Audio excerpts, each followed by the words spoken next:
rabbigu wuxuu nuux ku yidhi adiga dadka gurigaaduba soo gala doonida waayo waxaan arkay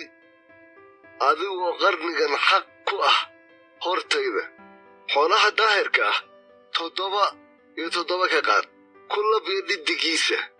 xoolaha aan daahirka ahayn 2 ka qaad ku lab iyo dhiddigiisa haada hawadana 7 ka qaad lab iyo dhiddig si fiican ugu sii noolaada dhulka dushiisa oo dhan waayo waxaa weli hadhay 7 maalmood dabadeedna 40 maalmood iyo 40 habeen ayaan roob ku soo dayn dhulka oo wax kasta oo nool oo aan sameeyey waan ka baabi'in doonaa dhulka dushiisa nuuxna wax kasta sidii rabbigu ugu amray ayuu u sameeyey nuuxna wuxuu jiray 600 oo sannadood markii daadka biyuhu dhulka dul joogay nuuxna dooniduu galay isaga iyo wiilashiisii iyo naagtiisii iyo naagihii wiilashiisii ee la jiray oo dhan waxayna ka soo galeen biyihii daadka xoolihii daahirka ahaa iyo xoolihii daahirka ahayn iyo haadii iyo wax kasta oo dhulka gurguurtaba nuux bay laba ugu galeen doonidii lab iyo dhaddig sidii ilaah ugu amray nuux waxaana dhacday in 7 maalmood dabadeed ay biyihii daadka ahaa dhulka dul joogeen sannaddii uu nuux 600 oo sannadood jiray bisheedii 2 maalintii 17aad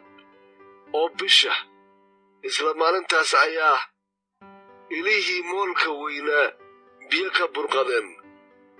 dariishadihii samadana la furay roobkuna wuxuu dhulka ku da'ayay 40 maalmood iyo 40 habeen isla maalintaas nuux wuxuu galay doonidii isagii iyo sheem iyo xaam iyo yaafed oo ahaa wiilashii nuux iyo naagtii nuux iyo 3 naagood oo wiilashiisa ee la jiray iyagii iyo dugaag kasta caynkiisa iyo xoolo kasta caynkooda iyo wax kasta oo dhulka gurguurta caynkooda iyo haad kasta caynkiisa iyo shimbir kasta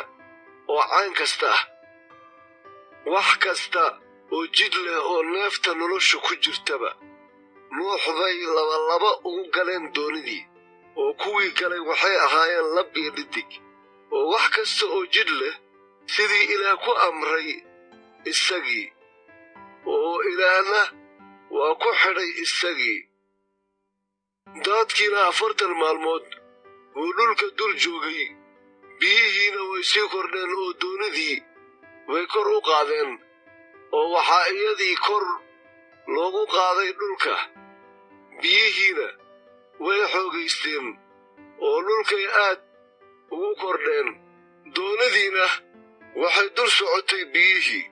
biyihiina aad bay ugu xoogaysteen dhulka oo dhammaan buurihii dhaadheeraa oo samada oo dhan ka hooseeyey way qarsoomeen 15 dhudhun waa biyaha xagga sare xoog ugu kaceen buurihiina way qarsoomeen oo wax kasta oo jid leh oo dhulka ku dul dhaqdhaqaaqaba way dhinteen